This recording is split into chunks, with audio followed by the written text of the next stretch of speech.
Hello, world, and we're back. It is I, Ryan, aka Crowns' Corner, the Healing Chef. The Healing Chef's podcast is all about natural remedies, culture, community, mental health, all that kind of stuff. Today's guest that we have on here, ladies and gentlemen, is right there rolling up as you speak, is DJ Bobby B. First joint I rolled in, I don't know, a year. way to go. We're proud of you. Hopefully it smokes. If you light it on fire, I'm sure it will. Yeah, I got sponsored by Simple Glass Tubes like 2 years ago, and I've had a lot of bong sponsors, but yeah, he's been keeping me pretty. His name is Craig, and he's up in Oregon. But Simple Glass Tubes keeps me on the thing. I keep looking at the other computer because we were gonna set it up on there. So you're way over here. Okay. Fucking God, we're just all It's all good, man. We're like I don't know, 4 cameras in here and how many computers? 3 or 4 computers making this all happen. But I stream a lot, so it's. I don't do too many interviews or too many things like this. So it's like we actually took my I have a Sigma like cinema camera, so we hooked it up recently. What did we hook it up for? We were doing some other stuff. We were doing some breakdowns. Oh yeah, we were breaking down the Atmos mixing. We're mixing our music in a new way called it's called Atmos mixing. It's kind of the way they do surround sound for movies and stuff like that. It's like a 9. Is it 9.2? It actually emulates 9.1.2. So it's a crazy way, and only like super like Bieber and Taylor Swift and people like that, like super high end people are doing it because it's super expensive to do it. And so we just recently rehooked my entire studio into this Atmos mixing space, and it's nuts. It's a whole different way of mixing, and you can really separate sounds and vocals and make stuff fly around the room and stuff. It's not just like from left to right and speaker panning wise. It's almost like making it, you can lift it to the top corner of the room, or the bottom right hand corner of the studio. It's like you can move the audio almost anywhere in the whole entire room. So it's really nuts, and it's a cool thing, man. It makes a lot of space within the music. You could really hear everything, and it's a nutty thing. And it was a crazy undertaking. I had to get all new Pro Tools, which was a crazy thing because I had like a Pro Tools with a couple $100,000 worth of plugins in there. So I just had to revamp and start over, which was nuts, but totally worth it. It's just super dope. Hell yeah, man. That sounds crazy. That sounds like some really like intense, rich sounds coming through, and especially with your skills, and man, with all this stuff. I mean, I've been listening all through all sorts of stuff, even like Tsunami Bros and stuff like that, and speaking of stuff, man, like kind of like for those who don't know everything about you, how did, like, let's start from the beginning. What got you into DJing? Like, what kicked it off? Let me see if I can get my shit together here. Actually, my mom was a 12-string guitar player. She used to play a 12-string Martin guitar, and every year we would go on these dirt bike trips to the Colorado River, and at night, during the day, it was like, wake up early, try to ride your dirt bike before it got too hot, take off all your dirt bike gear, go water skiing real quick. My dad's friends had a bunch of boats parked right there, so I'd be able to just go take a fucking water ski up and down the fucking river real quick. By the time it came to nighttime, they're building the campfire, and then there's like guitars being busted out by my mom and all her friends, and a couple guys were like Hawthorne, Roger Milstead. Some of these guys were Hawthorne Fire, like from my home city. They were firefighters and shit, but these dudes were all like badass dirt bike rider dudes, you know what I mean? So it's like during the day we'd go on these dirt bike trips and then come back, and then at night they would bust out the guitars and they would just be jamming. Like, my mom was a sick guitar player. All these guys were badass guitar players. So I got kind of infused with the music. And of course, at home, my mom was taking me to the main record store around here when I was little was called Licorice Pizza. And it was like, I was going there with my mom, and I started, telling my mom, I want this record, She's like, okay, we'll buy you that one. And I was picking at anything I could. And hip hop wasn't even quite out totally yet. I was like, very Grandmaster Flash and the Furious Five. There was certain stuff that was starting to leak out kind of, but this was early days. This was like Supertramp, Pink Floyd, Led Zeppelin, Bob Dylan, Boss Skaggs. I was just buying all these records that later on we were sampling, you know what I mean? But I was starting to build my little record collection as a little kid. And then by the time I was, in maybe the 7th, 8th grade, I was, telling my mom, I don't feel good, and she would leave for work or whatever. And my dad left when I was 10. So we didn't, I had 3 older sisters, but my dad bailed when I was 10, never came back. And so, I just had to convince my mom I was sick. And so I would get to stay home from school, and I would, buzz my mom. We had a couple crates of records by then on the shelf, and we had a Marantz sound system that was just rad. We had speakers that shit bumped for back in the day. Like, my mom didn't play, she was a guitar player. So when we got a sound system, it had like, I think 12-inch woofers in it, but these speakers were fucking heavy ass old wood speakers that just sounded so fucking good. So I would sit home and like not DJ all day, because I only had one turntable, but I would just be playing these records and just absorbing like everything about them. And I'm like, wow, this is what I kind of want to do. I want to fuck with the music, and so super cool. And then like later on, of course, I'm in like high school, and my buddy Lou that lived a couple streets over, I was like, yo, dude, you buy one turntable and I'll buy the other turntable and the mixer. And I finally got him to do it. And so we started DJing shit, people start hitting me up to DJ their party at their house or DJ their wedding. And I was just like, I'll DJ your wedding if I can play whatever I want. And they're like, no problem. So I started doing that. And then at one point, my buddy One Session, who I made my first rap group with, Neighborhoods, his sister was a little older than us, and his sister's friend was working at this club. It's basically overlooking all the boats in the harbor in King Harbor, Redondo Beach, King Harbor, right? Which is funny enough, but this shit was like a second level up, like overlooking all the harbor with the boats and shit. It was magical, this place. And I walked in. They told me, if you want the job, they're closed right now for like the next month and a half. They're closed. They're rebuilding the place. But if you want the job, go down there, So I went down there during the day one day with One Session. We walked in, and the whole place was under construction. And I met this young, fiery dude who was like he was the owner's daughter's boyfriend. And he was running the spot, and he's super cool. He's like, yeah, dude, we're thinking about putting the DJ booth here or over there. What should we do? What do you think? And I'd like just walked in the place, and I'm like, wait a second. So like, I was like, okay, where's the front door? Where's the bar? And then I'm like, oh, dude, I should be right here. It's like in between like the front door and the bar, like the DJ booth. It was just a perfect spot. It was up a little bit. And he's like, do you want to build the DJ booth? And I'm like, are you kidding? And he's like, no. Do you know how to build? And I'm like, yeah. And he's like, well, you come build the DJ booth then if you're going to be the DJ. And I'm like, fuck yeah. Like I'm going to build it exactly how I want. And, we put like these glass blocks around the top of the DJ booth with these purple black lights inside the black glass blocks. So the DJ booth was like glowing. It was sick. I did it pretty cool. And, that's how I met. I don't know if you know who Rob Harris was, but Rob Harris ended up being the #1 sky surfer in the world. And then he passed away filming a Mountain Dew commercial. His parachutes didn't open, and he passed away doing that. He was my DJ partner. He was Brad X from Cottonmouth Kings' roommate at the time. Pretty heavy deal. And he was my DJ. Like we DJ'd. He's the one who actually pulled me into like downtown LA at 3 a.m. You want to go DJ a club called Reed at 3 a.m? And I'm like, 3 a.m? He's like, yeah, downtown LA, underground dope shit.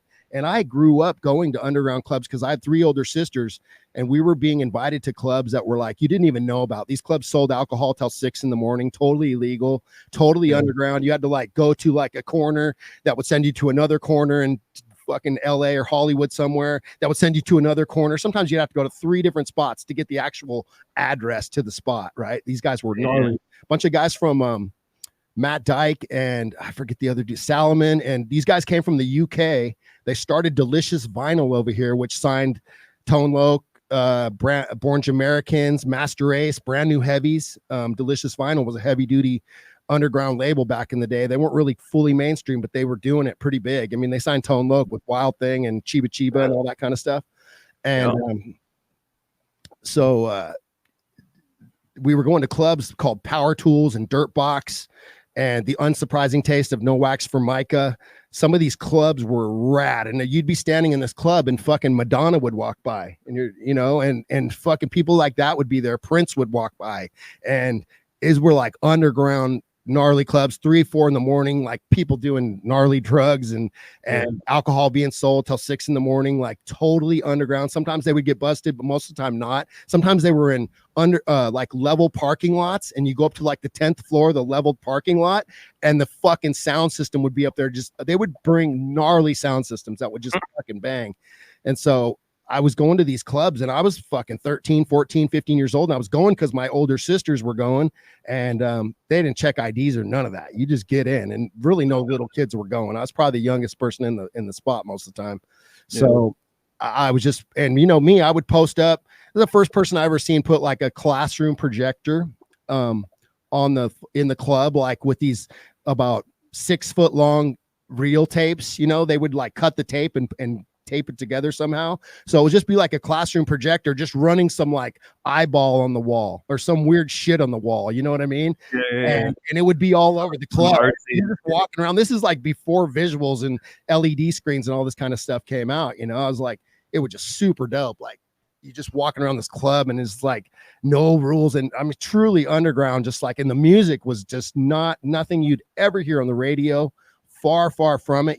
Most of these guys were from the UK, these DJs, and so they were playing shit you never heard before all night, and groove shit and house shit and just cool shit, hip hop shit. You're like, what the fuck is this? And it was just dope, man. So I at that point I was like, no, this is what I'm fucking doing, right? So yeah, for sure. That stuff, and then I got into that club in LA and stuff, and it was just super dope, and I just picked it up from there, and I was like, pretty soon I bought the turntable off my boy. I was like, okay, that shit's all mine now. And then I'm like, I need to get a new mixer. And, you know, I went through the whole, you know, if there's any DJs listening, you guys will know, it's like the whole Newmark. I think it was a 1605 or whatever was one of the first ones, or no, it wasn't 1605. That was the goddamn address of the place we went in Huntington Beach. It was that's a Cottonmouth King line. The 1605. Yeah, pass me the Bing.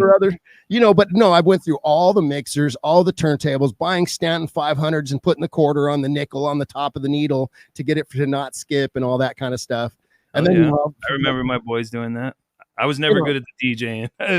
They were better, but especially back then, it was so tough to get like needles to not skip and stuff when you're spinning. You know, it was just such a battle. I feel like I'm laying down.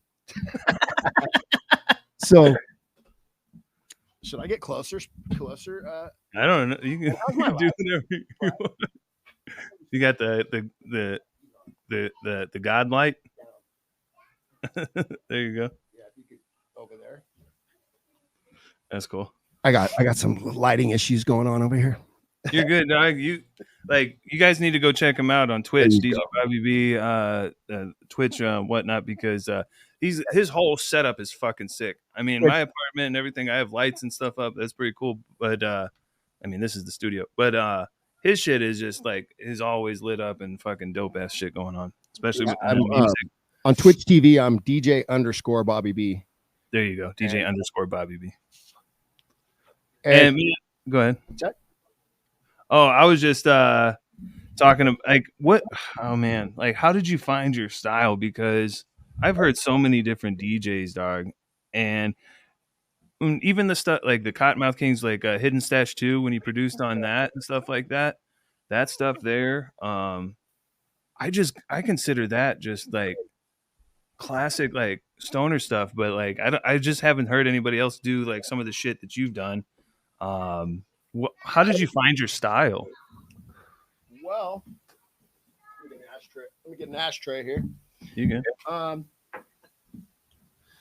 I mean, like you know, like buying all those old classic rock records back in the day, and then once I got with One Session, who was originally called -1, he was a rapper in the neighborhoods, and me and him were, you know, digging for records very early on because I was already DJing, right? And he was from my rival high school, Lusinger, which is across across town in the next city over, and nobody liked each other. Like our schools used to fight each other, right? But I was at a club one night, and I mean, I was probably 15 or 16 years old, and he literally hit me. He bumped into me, and then he's turned around. He's like, "Do you know how to drive a stick?" And I'm like, "What do you mean?" He's like, dude, I'm drunk and I got a badass squareback out there. And he had a VW squareback, which is weird because I had a VW oval window, 1956 oval window at the time I was building. And he's like, yeah, no, I got a squareback. And I'm wasted. I didn't even know this guy.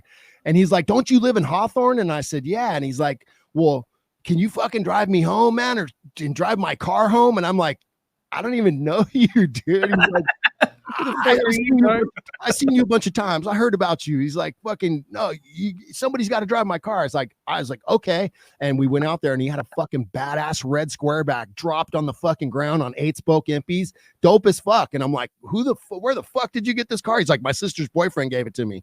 And I'm like, this shit is dope. And so that's how we became friends. He's like, don't you bodyboard or something? I said, yeah. He's like, yeah, I surf.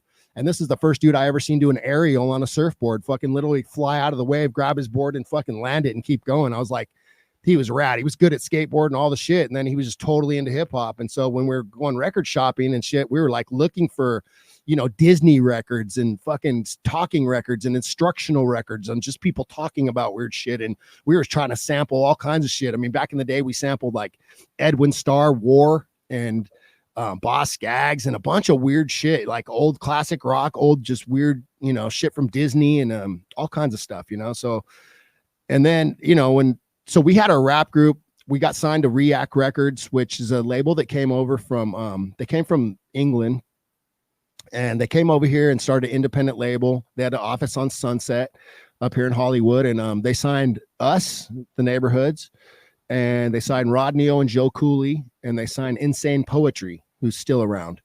And about 6 months later, they claimed bankruptcy and left. So we had a record deal real quick. We actually got our first single, How We Do It. This is the first How We Do It before like Montel Jordan or anybody had a How We Do It. Yeah.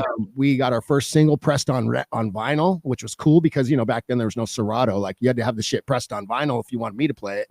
So like we had that shit on vinyl. Our first and second singles or whatever we had on vinyl. So I was actually playing it in the clubs and shit. And people were just like, nobody knew what that song was. And like is a floor filler. It literally would pack a dance floor and nobody knew what it was unless you knew me. You know what I mean?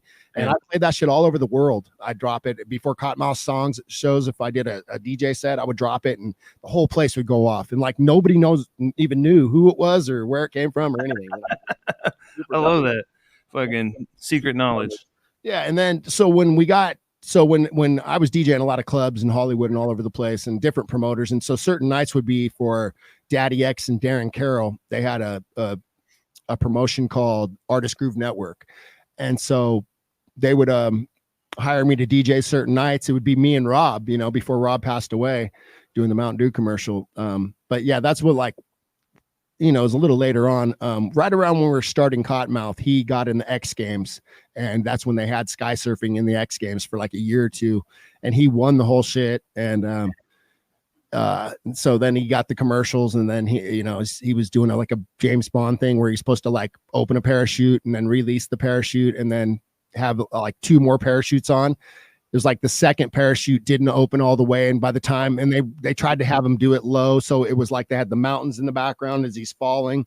It was like one of those Mountain Dew commercials where everything picks up and then it slows down. And he takes the drink, and then he releases the parachute and, starts falling again. It just didn't work out and the shit didn't open up. So, so at that point, it was like Daddy X was just like, dude, this is like, so you're just going to have to do every night, like, or something. Cause like Rob's not here no more and whatever. And I was like, dude, that's pretty much what I was doing. I was just spinning nightclubs for a living and doing it, Yeah. And I did work at UPS. Me and One Sesh got jobs at UPS at one point. We were working at UPS at 2-3 in the morning, unloading those 40-foot trucks. And then we became sorters where we were like reading the package and throwing it of one of 4 or 5 belts. Yeah. And we got really good at it. We had the top team that UPS like ever had at the time. Like we were doing, I don't know how many 4,000 packages an hour or some shit. Like we were fucking gnarly. And yeah, man, when you have a buddy doing some shit and you kind of like boost. Yeah. And there was a bunch of cool heads working there too. We met a lot of hip hop dude, a lot of dudes making hip hop and doing hip hop when we were working there. It was a trip. And then I ended up doing e-regs, which is driving around like tires and cans of paint that can't go on the conveyor belts. And then at the very end, I was loading those brown trucks that drive around the neighborhoods and shit.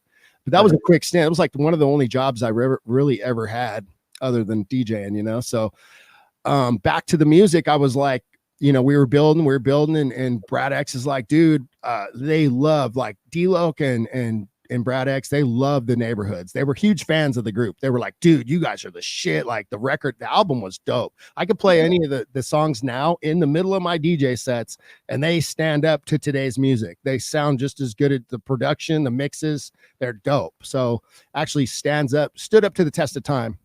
And so like, man, I got these, and he used to bring like D-Loc and Saint to the club real quick and sneak them in somehow. And they would, of course, they couldn't just stand in the club because they were kids, but they would get thrown into the DJ booth, and he'd like, hey, can these guys kick it in here, while you're DJing? Because he brought them to the club, and he had them because he was starting to try to make them do rap songs, and he's like, dude, I got these guys, and the one kid Richter, I didn't really meet Richter for a little while yet, but he was like, the kid Richter can really spit, dude. Like if Mine's Playing Tricks comes on or some NWA song, he can fucking rap anybody's shit. Like I'm pretty sure once he writes some shit, he's going to be pretty dope. And Saint D-Loc, man, they're just characters, and fucking, I think they can get it too. And fucking dude, you got to come check them out. And we might want to make a rap group out of these guys. And I'm like, fuck, okay. Well, I was making really good money DJing the clubs, man. I was getting paid at that point. I was doing Century Club, Roxbury, like all the number one clubs in LA. I was turning down nights because I was getting offered too many fucking nights. And so it was super dope. And I'm like, well, I can't just like go do a show any night because I'm getting fucking paid doing these clubs. He's like, oh, well, okay. So it was one night they were going to do like a song or two after a Humble Gods show. Humble Gods was Brad's punk band at the time.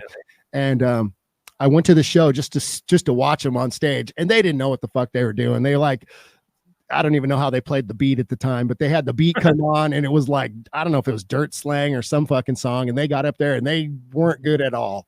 I mean, but like when we started Neighborhoods, I mean, one session, those guys had a little bit of a level when we started, but they weren't great by no means. And they only got better. So I knew that the potential of learning music and being able to, some people have no rhythm and they'll just never get it, but I could tell when somebody's got a little bit of a potential, And so I told him, he's like, what do you think? Daddy X is like, what do you think? And I said, I think they could probably get it. He's like, would you work with them? Would you like kind of help me try to see if these guys can actually do it? And I'm like, yeah, they got to start writing songs, So he started telling them like, fucking write songs and, do all your shit to Richter and D-Loc and Saint. And, Brad wasn't even in the group at the time. Brad was just had put us together basically. So he's a big promoter, and it was me, and he was just a lead singer of a punk band. So it was me, Saint, and so don't, I know like D-Loc's gone around doing interviews saying like the original was me and Saint, and Bobby was never a member, and he just has all kinds of hate and shit. He's spewing lies. He's spewing to like try to rewrite history. But if you want to know the real deal, it's coming straight from me. And it's like, that was the real deal. The originals were me, Saint, D-Loc, Richter, and Pakalika. OG. There was no fucking, I mean, you want to call them getting up on stage and trying to fucking half-ass fumble some fucking one song and not even pull it off as a group. That was not, the group wasn't started yet. We never had a name yet, like, right. And he even went as far as to tell people that Rob Harris, my partner who passed away, was the original DJ of Cottonmouth Kings. Rob never saw a Cottonmouth show in his life. He never even had the conversation of like, do you want to be the DJ? Because back then, like Jurassic 5 were kind of kicking off, right? And Newmark and Cut Chemist, there was 2 DJs in one group. And that was dope, right? So like, if Rob would have been around, that's what I would have wanted to do. Like, yo, bro, we don't really. That would have been on the other side. Let's do 2 DJs, right? But Rob passed away, and so it's just really weird when I heard people telling me that, like, hey, so like Rob Harris was the original DJ of Cottonmouth. I'm like, where did you hear that? I'm like, no, and they're like, oh, D-Loc said in an interview, and I'm like, wow. And so and I got told a lot of stuff. I'm just like, wow, who is this guy doing these interviews with? And he was doing them with, I won't even mention the guy's name. The guy's a fucking not cool. The guy's somebody who I actually spent time telling the story to, because there's a huge, big story with how we got ripped off, how we got threatened to be killed. There's a huge, massive story that I don't know how much we're going to get into it today, but it was just amazing that like he didn't tell anybody any of that stuff. He told them lies about like how we first started and who was actually in the group. So it was just mind blowing to me. I'm like, wow, this is like, he's out there. He won't tell anybody the truth about who threatened to kill us, who ripped us off, how we were ripped off, but he's going to tell people lies about who was the original DJ in the group and who was actually a real member of the group. Like, if there was a hired gun for shows, it was Lou Dog, So, and that's what we did. Brad was like, how do we get like Lou up there on a lowrider bicycle or whatever? And I was like, we'll put one of my DJ speakers behind him and I'll send him a signal and put it on his back. And then Lou would never practice. And, I don't want to sit here and go on about Lou, but Lou was just one of those guys who never wanted to practice, never wanted to rehearse, never wanted to learn the new songs. I think he played on maybe 1 or 2 songs in his entire career in Cottonmouth, or like, acting as our drummer that played live. He only recorded 1 or 2 songs of the whole goddamn pile of albums. So he was definitely I don't even remember much from him. And I know like he popped up in there and then was. And so he was never really a member, although Brad was like putting him in all the photos and all this stuff. And then, we'd be like, hey, dude, we just made a new album. Do you want to go rehearse it in a rehearsal studio? We'll rent one for you. I'll go and we'll rehearse the shit. No. So the first beginning of every tour, if we had a new songs out, during sound check in the club, first day, he's like, hey, could you play the new ones? And he's trying to learn them during sound check. And I was like, this dude is unprofessional as a motherfucker. And so, later on when we were playing in Mexico, we got a show in Mexico on a beach with Ozo Motley, Cypress Hill, and Jane's Addiction. And, I got Dave Navarro and people like that standing behind Lou Dog during our show with the most disgusted looks on their face because Lou can't play fucking on the beat. Lou is just not that great. And some days he was super fucked off. He just wasn't that great.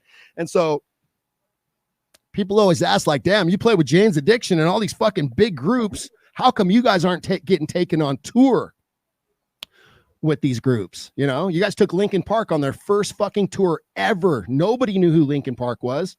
Yeah. And how come they never took you guys back on tour? Well, there's a lot of reasons for that. And part of it was our drummer didn't practice and our drummer wasn't that great. And so if they stood on stage on his side of the stage, they're just like going, wow, this dude's not really on beat too much. So our front of house sound guy knew to have Lou buried in the mix, most of the time. Just because he wasn't great. It was a great look on stage, having the drummer and the lowrider bike bouncing up and down, but he just wasn't technically a great drummer. And he was more of a punk rock drummer. We're playing hip hop, which is not easy to play on the drums. You know what I mean? It's just not an easy deal. And so we use the playback machine, 360 playbacks, which is this great way to play back your beats on live on stage. They're 24-bit, great machines that just bang. So all the music was coming from me, and then he would play over the top of it, kind of like Bobo does for Cypress Hill, almost like percussion. Although he's sitting at a real drum kit, it's more like playing percussion. And we put 808s. I fucking helped him put 808s on his drum kit so he could actually have some boom, boom, some bump on his kit, if he wanted to hit 808s in certain parts, which was cool, But that was the kind of the deal with fucking Lou. I battled that a lot because I just wanted us to be as good as possible. When we went on tour with people, I was a little older. I'm not as old as Daddy X, but I'm a little older and D-Loc and Richter and those guys. And it's like when we're taking a new band on tour, like, you're taking Linkin Park out and their bass player comes in our bus because he's kind of a hired gun. He's not totally in the band. And he's like, yeah, we're getting told what to wear on stage. And we're like, what? And they're like, yeah, like our label has a stylist for us and we're told to wear these clothes on stage. Clothes weren't bad. They were just normal clothes or whatever, but they had somebody like styling their group. They had a producer work with them on for the first Linkin Park record, which came out fucking phenomenal. Right. Great record. And so anytime you take a new group on tour, you never know how big that band's going to be. And there's really no reason to create any kind of fucking riff or anything. Like, obviously they learned a little bit by the time, we're touring with Tech Nine and ICP, we got kicked off our first ICP tour ever. I'll get into that in a minute, but there's a way to act on stage. There's what you call tour etiquette. You know what I mean? During sound check, all those kind of things. Like, I was a chef for all the celebrities and all the concerts here in the Valley in Vegas. So I've been a part of all that shit behind the and so there's just a certain way to act. Certain people or certain stars are rock stars, you know what I mean? And maybe and it's their home away from home. This is their home away from home, so leave them the fuck alone. Yeah, and it's like not everybody wants to be approached. Not everyone wants to have a conversation with the opening band or the headlining band. If we were the headlining band or the opening band, it's just like not everything works good. But the Linkin Park dudes were cool. I talked to all of them. I taught Johan, the DJ, how to crab scratch. He was like going, dude, what are you doing when you do that? I'm like, it's called crab scratch. And he actually knew the name. He's like, that's crab walking, right? And I'm like, you can call it crab walking. I'm like, he's like, how do you know that? And I'm like, Mixmaster Mike taught me how to do it. And he's like, will you teach me? And so every day during sound check, me and him would sit there and fuck around and have grooves and jam. And it was just super cool, man. And then come to find out, like halfway through the tour, they're bummed at Cottonmouth Kings because some of the guys are talking shit. Right. And I was like, and I don't know what was said or how it was said, but it was kind of like maybe some of the dudes, some of the rappers in my group or whatever were like, yeah, these guys are told what to wear, like telling fans that they're told what clothes to wear on stage and kind of bagging on them in a certain sense and whatever. And it's like by the end of that year, they were the biggest band in the world. So if they would have took us on tour, they would have changed our lives. You know what I mean? They could have Linkin Park could have changed our lives if they would have took us on tour. But I understand why they didn't, because not everybody was super cool to those guys when we took them on tour. So I understand all that kind of shit because I've been doing this little podcast thing for like 3 years now, and I've had other people that have been a part of it or we're supposed to be a host or some shit on it, and then they don't end up like you're saying with Lou Dog and stuff like that. Like, you don't produce anything, you're not professional, you're not showing up on time, you're not doing the stuff on time. I can't fuck with you. Like, I'm not. It's not like a personal thing, as like I like all the people for the most part personally, but like business shit, like this is all on me. So like, if you're not gonna like put in the effort that I do, or at least half of that fucking effort of what I ask you to do, I ain't fucking with you. But and that's how business goes, and you gotta like, and then egos and shit like that get involved. So I completely understand all that crazy shit. So yeah, it sucks because there's so many things that even myself, I've been that asshole to people and ruined shit. So like, I have to sit back and reevaluate some of the shit that I've done in my life and stuff. But yeah, Doc, I feel for you because it's hard when you really want to be professional. But yeah. I'm not going nowhere. I can hear you. I got you on the big speaker. So yeah. So like I was saying, you were doing, so you weren't just DJing, but you produced quite a bit, especially on like Hidden Stash too, right? I bought an MPC 60, I believe the first one. Yeah. And I was even on some I think it was a Roland 303, and I had a Roland 505 groove box, which ended up getting stolen on tour in Kansas City. We figured out that security guards fucking threw it in this trash dumpster when they were unloading all our gear. The next day we showed up and it was fucking gone. And so, yeah, I told the group, I said, man, you guys owe me $1,000, you know, tax man, you know, you were in charge of our gear. He was, you know, tax man's a glorified roadie. He doesn't do music. He just carries gear and shit and hooks up the stage. Right. So hype man. It was kind of on him. Yeah, to keep in track of our gear, and he's supposed to count all the cases and make sure everything is in the fucking trailer, and he didn't. So the next day, you know, our shit's gone. You know, he called the club. They're like, we don't know.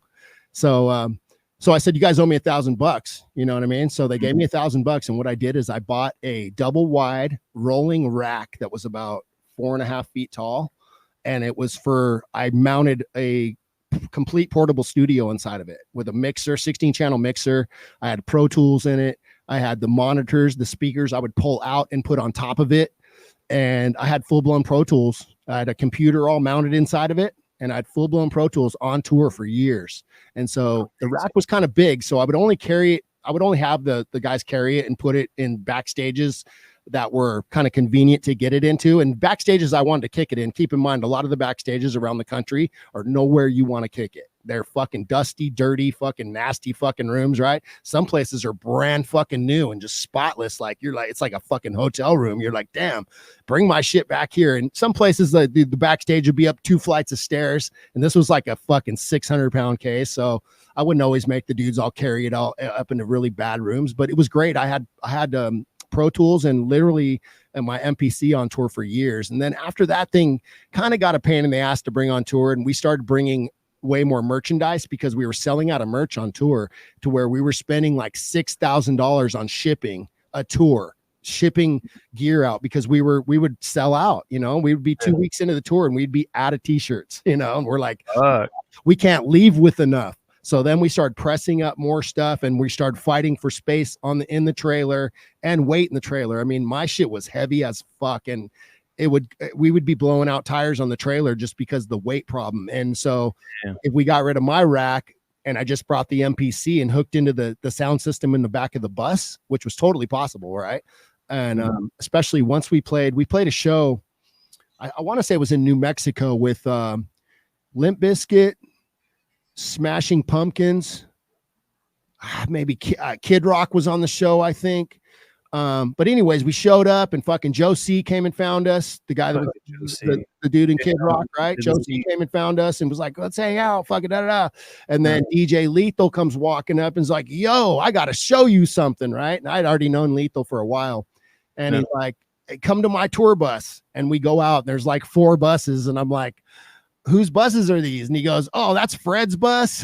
This is my bus. And I'm like, what the fuck? These motherfuckers are like rolling their own tour buses and shit. I'm like, oh my God. So Lethal takes me in his bus and he takes me in the back of the bus with D-Loc and Joe C. And it's a full-blown studio back there in the back of the bus. He had the speakers taped down and fucking just like his MPC and his shit. And I think he might even had an SP1200 up there or some shit. I forget. I was just like, what the fuck? I was like, fuck that. I'm doing this shit on our bus. And they're like, bro, like we ride with 12 to 14 people on our bus. Like some people don't even have bunks that we ride. We would stick Corporate Avenger or Head PE or whoever the fuck in our bus with us, just to try and take everybody on tour we could and blow everybody up. That's why I did a lot for Suburban Noise and all those artists, Big B, Chucky Chuck. I mean, I'm the reason Chucky Chuck is an artist. You know what I mean? He was never a rapper. I'm the one who forced him to get on Tsunami Brothers. He couldn't pull that off, so he got better. Pretty soon he's on tour with us, helping sell merchandise or whatever. And Big B's like, I need a hype guy. I'm like, put Chucky up there. And he's like, I don't know about that. And I'm like, dude, work with Chucky in the parking lot during the day. Just go out there and fucking make him learn your songs. He'll get it. So Big B did that, and eventually Chucky Chuck's on stage with Big B, and you know what I mean? And it's like, and I'm DJing for all these guys. I never charged none of those guys, from Dirtball to Chucky to Big B to none of them. I had for Richter, Dirtball, none of them. I never charged any of those guys to perform with them, ever, because I was trying to help them out. If you're the opener, you're not really making much money. You might be getting $150 a night or some shit and per diem or whatever it is. So like I put a lot of effort into like helping that label and helping all these artists. And, most of these dudes, when all this was said and done and we got threatened to be killed and we got ripped off and and you'll never see any of them tell any of the fans any of the things I'm saying right now. And they literally, like, these dudes all turned their back on me because I was the one dude I'm not cool with the dude who threatened to kill us or threatened to, or the guy who, stole millions of dollars from us. You know what I mean? There's a reason why D-Loc lives in a small apartment right now and fucking is struggling to pay child support. You know what I mean? It's like not cool. Like we should all, I talk to guys like Tommy Lee and some of my friends, and they're just like, bro, you guys should be fucking millionaires. All you guys should be millionaires. The fact that your manager is the only one who has any money right now is fucking insane. And like, I don't want to go too far into it, but homeboy like bought his way out of a 25-year plus prison sentence. So if you guys are listening to this and you are Cottonmouth fans and you're thinking like when you go buy SRH, you're supporting the band, you're actually putting the nail further into the coffin, because nobody gets nothing from SRH. He gave us certificates that said we all own part of the group, part of the company. They were fake. You know what I mean? So, and I sat on a long airplane ride to Japan. I went to Japan 14 times, right? We went, I think 10 or 11 times as Cottonmouth and once or twice as King Spade. But, I sat next to the other partner in SRH, and he told me, he's like, we were bankrupt when we met you guys. We were closing the doors. SRH wouldn't exist if it wasn't for Cottonmouth Kings. For sure. So after we made them millions of dollars and saved them from bankruptcy, like, he was like, oh yeah, I'm going to break you guys off a piece of the company. And we got these certificates that said, Cottonmouth Kings as a band now owns 0.0001% of SRH. So they could have sold it for $100 million and we would have got pennies. You know what I mean? So Jesus. The certificates were a fucking joke to begin with, an absolute joke. We're just like, what in the fuck? Like, Holy shit. And like, you know, we're showing up to our shows and every single fucking person in line's got SRH on because they think it's ours. They think it's us, you know? And Yeah. it was crazy. Literally, people would tell me, yeah, I was going to buy that, but I'm just going to wait and order some SRH when I get home. And I'm just like, oh my God, like this dude's got to break us off. Like, this isn't fucking sane. Like, he literally forced his logo on all of our branding. It's on all our records. It's on everything. You know, we're even out here with fucking SRH selling it at the merch booth. And this guy hasn't broken us off nothing yet. And when he did, it's fucking 0.0001% for the whole band. Holy shit. We just got fucking bamboozled like a motherfucker, right? And then we started figuring out he didn't rip us off that way or another way or 3 ways or 4 ways. He was ripping us off 19 ways. This guy, you know what I mean? So yeah, I know quite a bit about KZ. And he was half owner of SRH or Suburban Noise, right? And then he kind of bought Brad out and just went full dirty. Like, he had 6 companies he was laundering the money through, supposedly. I had to go turn my certificate in. So I had quite a conversation with the lawyers Brad had, you know, and I guess Kevin went through 3 sets of lawyers because the first 2 sets of lawyers said, you're going to prison for a long time, dude. You're guilty as fuck. 3rd set of lawyers, you know how it works. They had lunch with Brad's lawyers and figured it out. Some pretty big fucking number for him to not go away for a long fucking time. And, you know, I've saved a couple people from fucking working with that guy. And from what I know, he's still under investigation. I mean, I just got called about a month ago and got a fucking 100 questions asked about the guy. So they're still investigating him big time, I'm pretty sure. And I have saved a couple artists, mainly from Hawaii, a couple, and I'm working on another one. And we got to save Bradley Noel's son from Sublime because he is managed by that guy right now. No fucking way, dude. Yes, dude. And yeah. And it's a fucking shame because that's the last kid we want to see fucking burned. And if this guy can rip off 19 ways, he's gonna figure out a few ways to rip him off. Fucking Bradley. You know what I mean? I mean, from what I know he manages evidence from Dilated Peoples.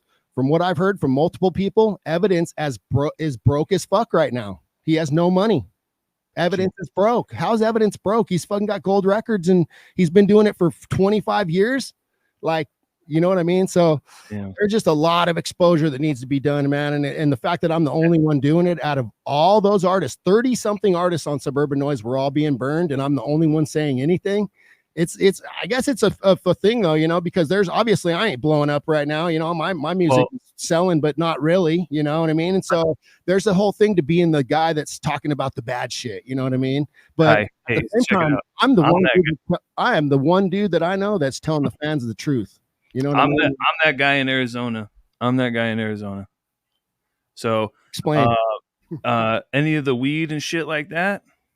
Like I'm out here letting everybody know all the fucking backhole shit that people are doing, the white labeling, the lying, the selling of moldy stuff, and like cutting off the mold, throwing it through like radiation shit, being sprayed with sulfur the whole time, and then getting cut down and then ran into concentrates and shit because they can clean it the fuck up and sell it to you fucking ass.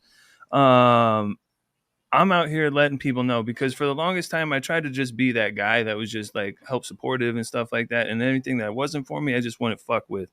But I've noticed more and more in Arizona that no one wants to stand up for anything because they're afraid to be canceled. You know what I'm saying? They're afraid that they'll get blacklisted and not be able to get into the whatever the fuck. Well, I'm here. I can't get canceled. I'm me. And I'm here to tell everybody the honest truth about what the fuck is going on and stuff. And I'll let them make their own decisions from there. But I've been trying to save people from fucking with all sorts of people out here, man. I feel it, man. I feel your pain. And it's just so badly want to help some people, but they just see it as, oh, you're just complaining, or like, no, motherfucker, you'll feel it. You'll feel it. Oh no, that's what D-Lo told the fucking the YouTube fucking dork and fucking in the interviews is like Bobby's. They call him Whiny B or some shit, and I'm like, they did. I'm like, oh wow, didn't know that one. Never heard that before. No, I got. You know what I got? I got fucking by like Saint Dog. Let's see, when Saint Dog was fucking working his way out of the group, and he had realized Bobby's the only one that tried to save me. Everybody else is feeding me drugs and feeding me alcohol, hoping I crash and burn, right? So maybe they can have one less guy in the group and make more money, right? Saint was a better rapper than I was the one that talked to Saint all the time and tried to help Saint, right? So when we had the big meeting, Saint said, well, everyone shut the fuck up, right? The first person I got to talk about is Bobby B. He's the only one out of all you motherfuckers, and they're all just sitting there, Kevin, all of them, right? Looking, going, well, fuck, I guess he's right? Like Bobby's the only one. Well, that's not just that story. I mean, you know, a lot of people could have came and just went away, but I fucking molded him into artists or did what I needed to do to help people, right? They're like, hey, dude, will you DJ for fucking Sendog on this tour and make our whole organization look better? Because we're taking Sen on tour, and like, you're just going to throw him up there and hit play, or are you going to go up there and take care of this dude, right? You know, talking about having conversations with Sendog fucking after the show going, yo, dude, when you're telling me to do this, when you're doing this, because he's looking back at me, giving me hand signals during the show. And I'm like, fuck, what does that mean? Right? Like, what are you telling me to do? But dude, I got with Sen. I said, yo, bro, I want to do this as good as possible. And like, what do I fucking do? Like, when you're doing this, and you know, and so I learned Sendog's hand signals and what he wanted me to do during the show and how he wanted me to do it. And it was fucking rad, because now I'm DJing for Sendog on multiple tours, and this shit is dope, right? Because Sen is fucking sick, and he's from Cypress Hill, and fucking, you know what I mean? I was playing Cypress Hill white labels like that I got back in the day. Like, people were handing me these going, you wouldn't want to play this, and I'm going, what the fuck is this? They're like, yeah, they're not even out yet, and I'm like listening to it going, how I could just kill a man, and I'm going, what the fuck? Like, who the fuck is this? You know? Yeah. And so, and then, you know, when we went to the New Music Seminar in 1989, you know, my group, the Neighborhoods, we all went to New York for the New Music Seminar. It's a big fucking deal in hip hop, right?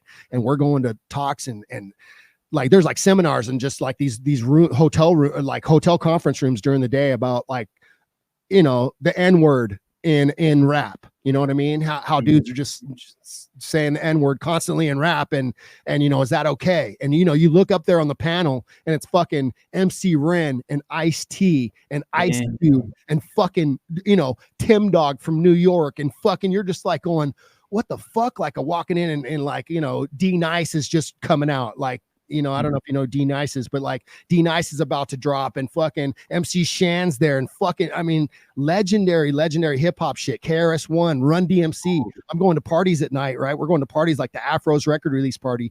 Afros was a side group that Jam Master Jay from Run DMC put out. They wore Afro wigs on stage, all of them. They were dope. I got to bust out the single, and I don't even know if I have it in my laptop. I got to get that playing in my shits. Anyways, we went to their at Irving Plaza in New York, where Cottonmouth Kings ended up playing years later. We played Irving Plaza, and it was such a trip to walk into that place and go, you guys don't understand. I was right here. DJ Clark Kent, Superman, fucking Dana Dane's DJ is DJing this fucking thing, and he's like, South Bronx, the bridge, the South Bronx. He's going back and forth. His turntables are bouncing up and down because they're on rubber band suspension wood tables that he made, and he had walls of speakers next to him, right? Walls of speakers, and the shit was not feeding back. And I was like, how's he doing that? And I look close, and the fucking turntables are riding up, they're bouncing up and down. They're like on rubber bands. And that's how I got the whole idea for my DJ suspension table. I don't know if you've ever seen that table I built. It's a chrome table with bungee cords going across it. And my coffin kind of rode on that, because like when we toured with ICP, my needles wouldn't stay on the record because ICP's side fills were banging so fucking hard. It would just rock my fucking turntables. So I had to figure out, I remember Clark Kent shit. And I'm like, I got to figure out how to do it to a coffin, because he had individual turntables built on these rubber band fucking things, these wood tables that he had built. It was mind-blowing fucking night, though. Keep in mind, it's like, this is a record release party. You had to have a goodies afro pick in the package with this chain around your neck. So everybody in the party's wearing afro pick around their fucking neck, right? That is the pass to get in. And because we were rolling around with Ice-T was at that time LA based, right? And we knew his whole crew, Shake City Rockers, Suave Smooth, Chevy Shank. These are original hip hoppers from New York that came up and all came here with Ice-T and Johnny Rivers. And these guys ended up being like Ice-T's one of the brothers, the oldest brother, Charlie Jam, I believe his name was Charlie Jam. He became Ice-T's manager and Body Count's tour manager. Like, he was gnarly. or vice versa. Maybe Body Count's manager, Ice-T's tour manager. So this whole family, man, we're working with them as neighborhoods. Like we're learning hip hop from these dudes that are from New York that are like OG hip hoppers. That's why I can DJ the way I DJ, because of those dudes, man. I was around those dudes and they were showing me the ropes, and I was DJing clubs even before Rob Harris got me in downtown clubs where I was there every week. Like I was doing clubs with those guys in downtown, like underground hip hop nights that I was just like, how do you guys even know about this? They were a trip. They came here. Ice-T got them just linked in with everybody they needed to know to do hip hop out here. And, you know, they would come over and like, we would have beats up on our MPC and they would start adding shit to our beats. And we're just like, damn, these dudes are dope. Like they had skills. And so I was around a lot of, like, you say, like how I got started and got my sound. There's a lot of dudes like that. Chevy Shank, DJ Chevy Shank. He's Vegas based right now. That's dope. Suave Smooth. I mean, these dudes were Lenny Len, DJ Lenny Rivers, Lenny Len, they call him. These dudes were rad DJs. It was a weird because they were all a crew. And then one of them would just walk up to the turntables one day and just get it. And you're like, oh, you could DJ too? Oh, no, they can all DJ. All of them were DJs and they were all dope. Me and one sesh, we were just tripping like every day being around these dudes, like, whoa. And so we ended up paying them for our first like big studio session up at Studio 56, which is on Santa Monica Boulevard. It's where White Christmas was recorded by Bing Crosby, one of the original Neve flying faders. Do you know what a Neve mixing board is? I don't. Sorry. They're like fucking 14, 12 feet long, and it's like 5 feet thick. It's one of the biggest, those big, huge, when you see like videos. I've seen like videos with people sitting like Dr. Dre sitting at a Neve console, right? Those things have flying faders. Like it's cool because my mixing board I have sitting behind me right there has 40 faders. It's a Behringer made by Midas, and it's a X32. It's fucking beast, but it's kind of like a smaller version of that board that I fucking idolized all these years, right? And watched there's like a light show, flying fader show that board will put on that'll blow your fucking mind. You'll be like, holy fuck. And this thing was built a long fucking time ago, and it just has the sound. You know, that's why Dr. Dre, all that shit had that sound back in the day. We're like, damn, how does he getting that? He was putting it through that board. You know, a lot of it was had to do with that, you know, amongst all the other genius shit he was doing, you know? Right. But hell yeah, man, that shit's dope. Sorry for rambling, man. But once you get me on the thing, I will go from the fucking group to the bad stuff, to the good stuff, to fucking how we make music, to collecting records. You know what I mean? Like, that's my brain, dog. That's how I work. Shit. We're sending this out to stoners anyway. Let's do a rip, man. Let me get the bong. Well, go ahead. Shoot them off because I can hear you no matter where. So we're running tight here on time, but do you try to keep them to a half hour no matter what? What's that? About an hour? Keep them to a half hour or an hour or whatever. Yeah, an hour. Oh, really? Okay. I get studio time. Yeah, we'll try to rip off the questions you need to get in, and I'll try to this is just, I just got the one last one for the.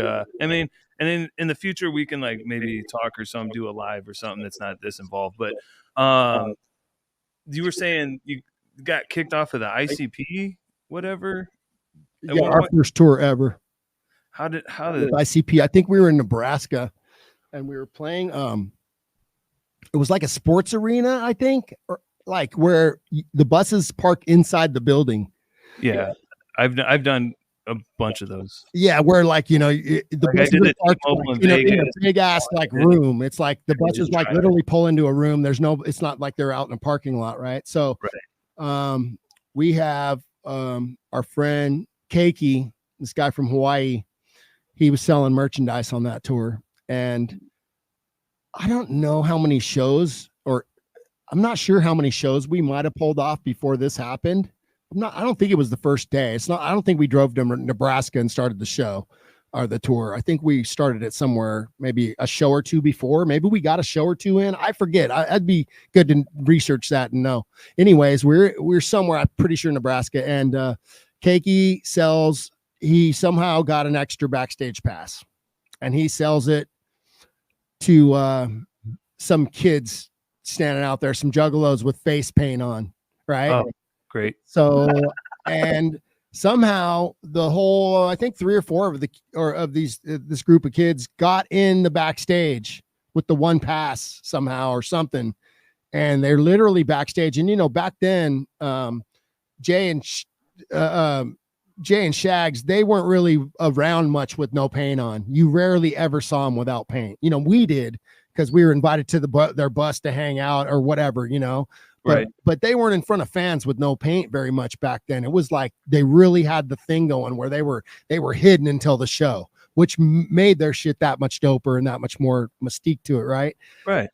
So having some fans backstage like that is a big fucking absolutely not, right? Like you're the opening band. You don't even invite people back there unless they're like your family that happens to live in that town or is showing up. And you pretty much, you ain't standing out there waiting for them to come out by no means. You're taking your fucking family and you're going in your bus, Yeah. And so I don't know where I was when it all went down, but they fucking seen these kids back there and said, "Hey, how are you back here?" And they hand this pass to them, and these passes are probably numbered or something, Yeah. And I know where that came from. And I don't even think we played that night. I think we literally got sent home that day. Fuck. And you know what? It's just straight up respect for like teaching us how to do it, because that's the fucking, it was our fault. It was like, dude did it. Had never been on tour before, never toured before ever, never sold merch, never did any of that shit. But it's our fault for having him out there and not fucking telling him like, yo, bro, these backstage passes are fucking golden. Kind of goes back to our tour manager a little bit, but we can't like not take the blame because, oh, I didn't do it. You know what I mean? It's like, nah, it's like, I get why they sent us home. I totally understand it. Like 1000%, not even a little bit of me mad at them or ever fucking, and they made it up to us. They were like, yo, fucking get it right. And we'll take you motherfuckers on tours and help, make you guys motherfucking, and it did. It made a big difference. Like us touring with them, we got a lot of juggalos that were like, fuck, we do like them. They were fucking up there just going for it. And this shit's energy. And it's like, fuck yeah. And so, we never really got shit thrown at us. Their shit flies around at every fucking show. So was there shit flying around sometimes? And, did Brad get hit in the fucking ribs with the bottle of water or fucking whatever? Yeah. But it was like,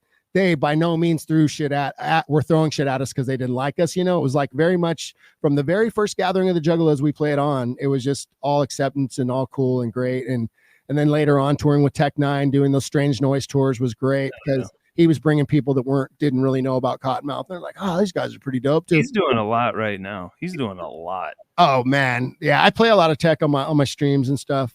If you go check him out, he's got like a whole street full of different like production and all sorts of buildings. Yeah, his biz buildings and shit. Yeah, him and Travis are doing it big. Crazy.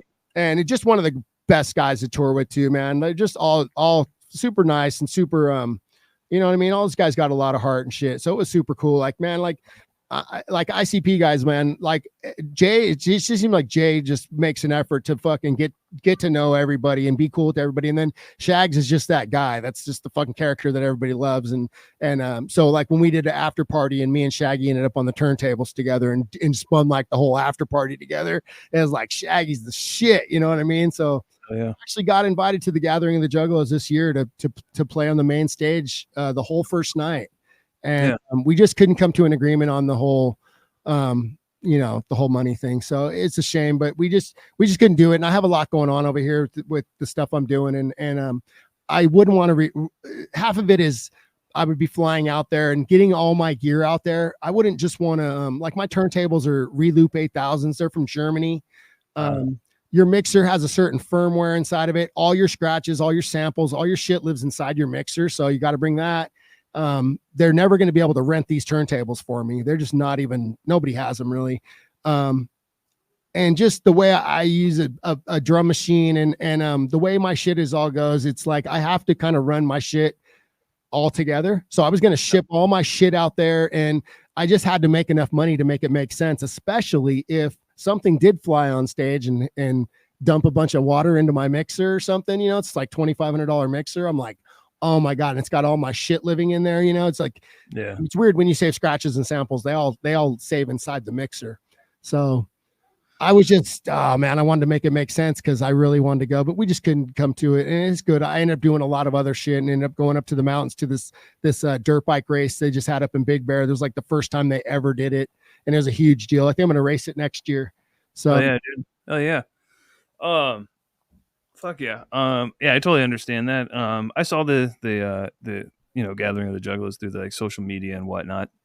But yeah, hopefully in the future it can get you there or whatnot. But man, like I don't know. For me, so I don't like I have the like I am Cottonmouth Kings fan. Nice. I got that shit in the army when I was in Germany. Holy Um, shit. After my first deployment, because My I couldn't dog- go around with a weed leaf on my arm, right? Because I was in the army. They'd be like, "What the fuck are you doing?" Yeah, So yeah. I got KMK on there, and I'm like, only motherfuckers who know will know what the fuck this means. So, My dog's from Germany. oh hell yeah, yeah. She's I asleep see right her now. on the. She ran through a little bit, and then Yeah. on the Twitch stream. Yeah, But she's the fucking dachshund. And then little the white mascot. dog I pick up sometimes is her boyfriend. Oh, okay. That's your dude. Yeah. Well, shout out to the doggos. Shout out yeah. to you. Well, I'm gonna tap in with you in the future. We'll do some more shit, but Yeah, man. I really appreciate it. Shout out to this is your chance to shout out anybody you want to shout out. You know what too? It's like I know your shit's about mental health too, man. And I wish we could have tapped into that more. And I fucking if I didn't ramble so much about so many things, but we got more life to live, dog. It's just so much memory, you know what I mean? But it is a whole thing too. And I wouldn't mind tapping into that sometime with you. Just because being in a band and there's a whole thing that behind the music thing and how, like what happened to Saint Dog. And there's just so much, the path Pakalika went down and not that they're both bad paths by no means, but just the journey of being in a band and being a musician and coming out of it and going from touring and being all part of this whole family and then figuring out like how many dudes were being dishonest and how the money wasn't right and it's just like a real typical story with the music industry, and it does have a lot to do with your mental health and what happens to people. And, you hear about stories about Trent Reznor and people like that, like, dude painted his whole house black and doesn't leave his house. You know what I mean? Like weird shit because, we passed his house going up to Hollywood and we used to go up there to the clubs and all the shit to go DJ and perform. But there's just weird shit, you know what I mean? With musicians and the word depression comes up a lot and, you see what, like, Chester did and stuff like that. It's not a lot about Chester. So there's like when you said like mental health, I'm like, wow, that fucking hits home because, I went through it when I left the group and I figured out who was lying to me and how these guys are like, oh, family this and family that. And brother, it's like the whole family. And it's like, well, no, it's really not like when stuff ends up like this, man. And you figure out like how many things were not on the up and up and not fucking true and not, it's just you go into it and you're excited, you're having fun. There's so much shit going on, and then eventually all the noise dies down, and then you're like, oh, and it was fucked because Daddy X always said that, like, no, dude, like having Kevin take care of it and manage us, like it allows us to be artists. Because, when you're trying to create art and stuff like that, I mean, all the way down to like, I could be in the middle of a song, just fucking on a good one, like making this fucking song or adding to somebody else's song. Like I do want to give a shout out. Like I just finished doing this 5 songs with my boy Joka C from Texas. And, like even in the middle of some of his songs, I might get a phone call from somebody and it's like, maybe not, just take my brain somewhere where it's like, fuck, I was in this zone with this song. And now it's like, I'm not because I had to build. A lot of it has to do with like what I've been through and how much I think about things and how much like, I try to just be different from the people who are all about the fuckery and not telling the truth and, selling out and just giving praise to the wrong fucking dude. And, everybody blamed everything that happened to us on Brad X, and Brad X burned us after the fact. He didn't burn us before the fact when Homeboy was burning us. He burned us after the fact, and he ended up selling our entire catalog of Cottonmouth King music off to Cleopatra Records and didn't give any of us any money. Or break any of us off. He also didn't make sure like me and Richter were getting our percentage of the merchandise for the rest of our lives. You know what I mean? Like when Cottonmouth King merchandise sells, me and Richter should absolutely be paid for the rest of our lives, as well as Brad. You know what I mean? And D-Loc is making sure that's not happened. And so, when they called me to be in this new version of Cottonmouth Kings a few months back, I had to just ask him a couple questions. And it took me about 10 seconds to go like, no, I can't fuck with you. Like you can't even tell the truth about anything. Like, and you can't even admit it. Like literally, us getting threatened, our lives getting threatened at the Yost Theater in Santa Ana, by, I won't even say who he was saying to come take care of all of us and kill the entire group.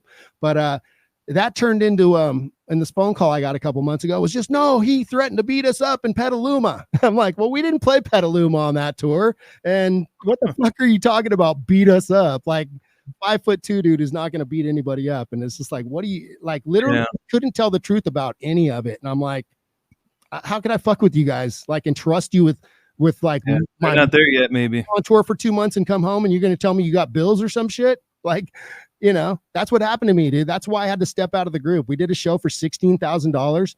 I watched Brad fucking hand 2 fucking guys that were like on our label that did one song, actually hand them some money, right? So I walk over there. I paid my boy $150 to drive me out there with all my gear because we weren't on tour. We just had one show, and it was a big festival. It's like an outdoor festival up north, and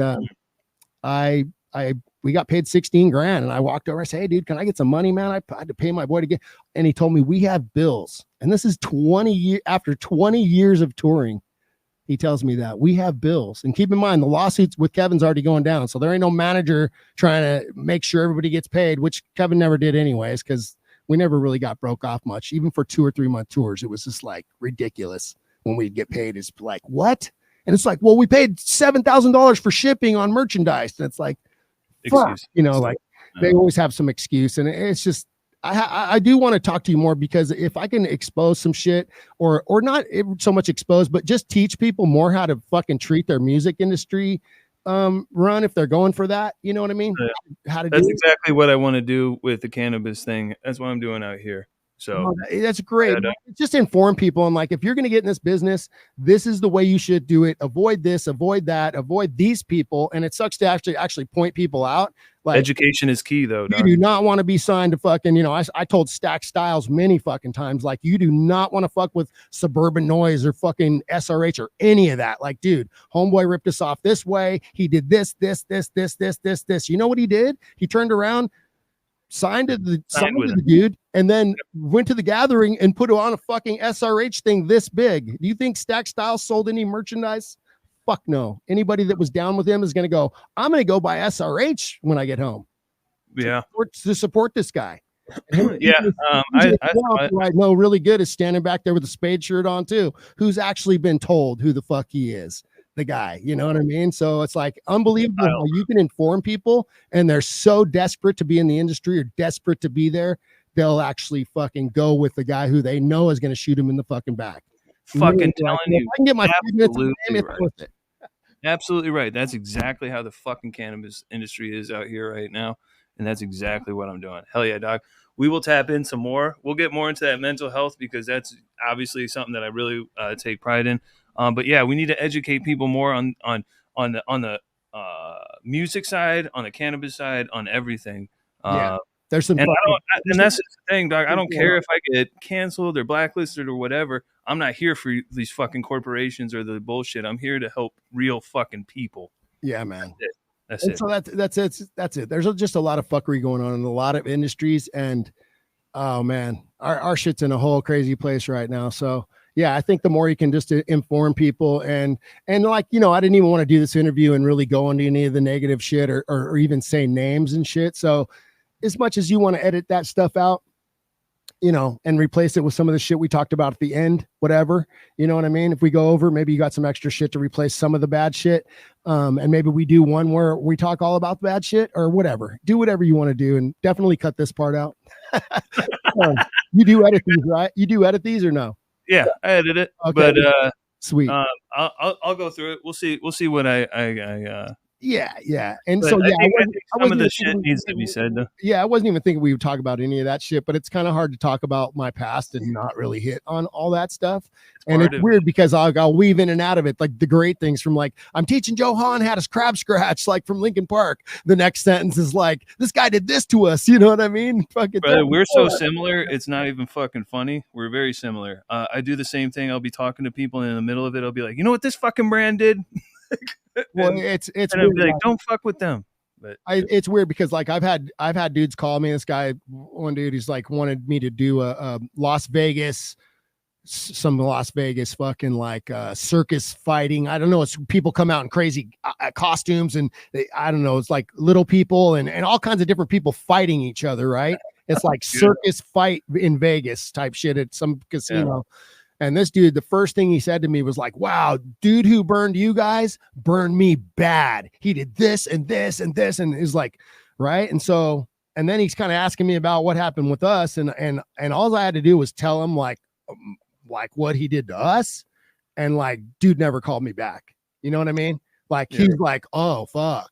Like literally all the way down to the he fucking threatened to kill you guys. Like, you know what I mean?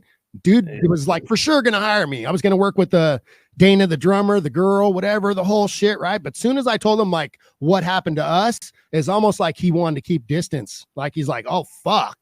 You know what I mean? Because he didn't know. Like people don't know how heavy it is. Because keep in mind, I'm the only one that will say anything. I've been told 100 fucking million times by so many people. I mean, my Facebook is more full of goddamn messages than I can read, but it's shit like, man, I just saw those guys at this show and I asked all of them, Judge D, like every one of them, what the fuck happened? What the fuck did Kevin Zinger do? And he goes, they all got paid to shut the fuck up, huh? Because none of them will say anything. And I said, or like, you're saying, and they'll just literally like walk away. Like, I got to go. Like, they don't want to even talk about it. And I'm like, no, I'm pretty sure, you know, before I did the ICP interview, I didn't even know I was going to do the ICP interview in front of 3,000 people on Twitch. But before I did that interview, my phone was fucking ringing for 2 weeks. I was getting phone calls from that dude. And I didn't even know I was going to do the interview because they hadn't asked me to do it, but he knew he was going to do it. And he had a real good feeling they were going to ask me to do it. So he was trying to get a hold of me for some strange reason. You know what I mean? Like maybe pay me to shut the fuck up. And I'll tell you this. I'm just like, dude, I'll stay broke, bro. I'll stay broke and fucking keep my heart and soul in fucking tact. You know what I mean? Same, dog. Keep my honor. Same, dog. I'll tell you this though. Last thing, because we gotta go. And we'll cut this out too. But you know, those guys told me, if you go talk to Bobby, he's gonna fucking complain. And I'm like, I'm gonna go talk to him because he sounds a lot like me. I mean, and dude, if you can ask me any goddamn question about anything they said, and I'll tell you if it's true or not. Like, I got nothing to hide. I won't lie for them. I won't fucking cover nothing up. I won't lie for myself to make them look worse. I'm not here to make them look bad. You know what I mean? Thank God for fucking D-Loc and Richter and Saint Dog and Pakalika and fucking Brad X, because we did something that nobody else did. We made a fucking cool ass fucking weed oriented fucking Southern California rap group that was fucking doing some hip hop punk rock in between there. And we built something super fucking cool, man. That was like, very unique. Absolutely. Yeah, that made a difference, man. You know how many people that told me I have people tell me like, Bobby B, because I have albums out, right? Bobby B, your song, The Fucking Shakedown, or your song, you know, did this to me, or fucking is so fucking rad. Dude, I listened to your fucking album for 2 days straight, like super dope, right? But you know how many times I heard, dude, Rip the Night Away changed my life, bro. Tangerine Sky was my boy's fucking song that passed away, and we fucking played it at the funeral. I mean, dude. Hundreds of times I've heard that. So that's rad. We definitely did something. To have a guy like Be Real fuck with us and do songs with us, Tech 9 do songs with us, ICP do songs with us. We must have been doing something right. So that's super dope, man. And like, you know, I really I still hold out hope for the future of shit changing. Because so when they say, yeah, you talk to Bobby B, he's just gonna motherfuck us the whole time. It's like, no, I'm just gonna tell the truth. How's that? Just the truth. I'm not here to talk shit. Like, and I want to talk about those fucking things that we did achieve, and like going to Japan 14 fucking times, playing the Cannabis Cup, headlining it. And then the next year they invited me back to DJ the award show and headline it as a DJ. I headlined the Cannabis Cup. I wouldn't have done that without Cottonmouth. Come on. Like, we achieved something. We had Steve Bloom, the editor of High Times, inviting us up there. He's like, no, I just don't want you guys to send the photo in. Come here and see the place. We want you to see the wall with every cover we've ever had out. And we want you guys to know that we've never put a band on the cover before. We're like, what do you mean? He's like, we only have one person on the cover of High Times. We've never put a band ever. The first band that's going to be on the cover of High Times is the Cottonmouth Kings.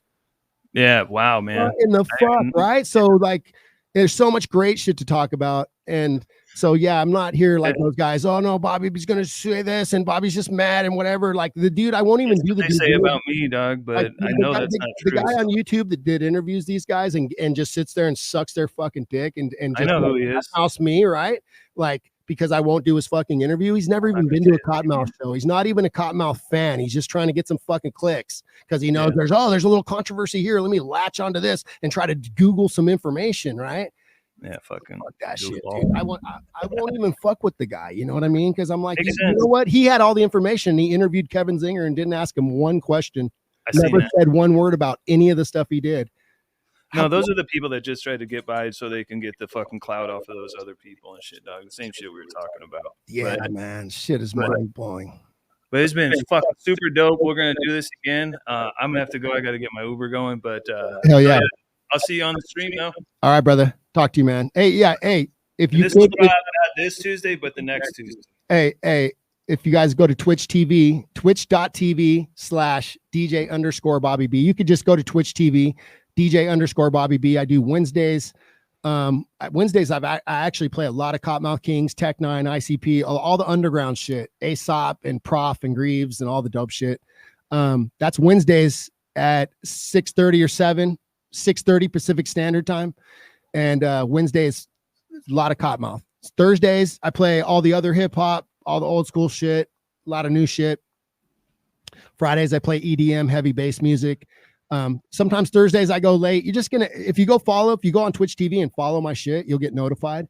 And then on Saturdays, I play a little bit of everything. Last night was fucking killer. I played all kinds of different music and just man, you had all sorts of shit. Like band and we'll get anywhere from 30 people to fucking 3,000 people. You know what I mean? So it's just always hit and miss how many people tune in and log in, and it's super cool, man. We get rated by DJ Magic Mike and a bunch of fucking legendary DJs and legendary people on there. So please come through to the streams and shit. And I hope we do this again, man. We could tap more in. We'll definitely do this again, and I'll help promote the stream on the IG as well. Oh, yeah. Sweet. I appreciate you, bro. All right, peace. Have a good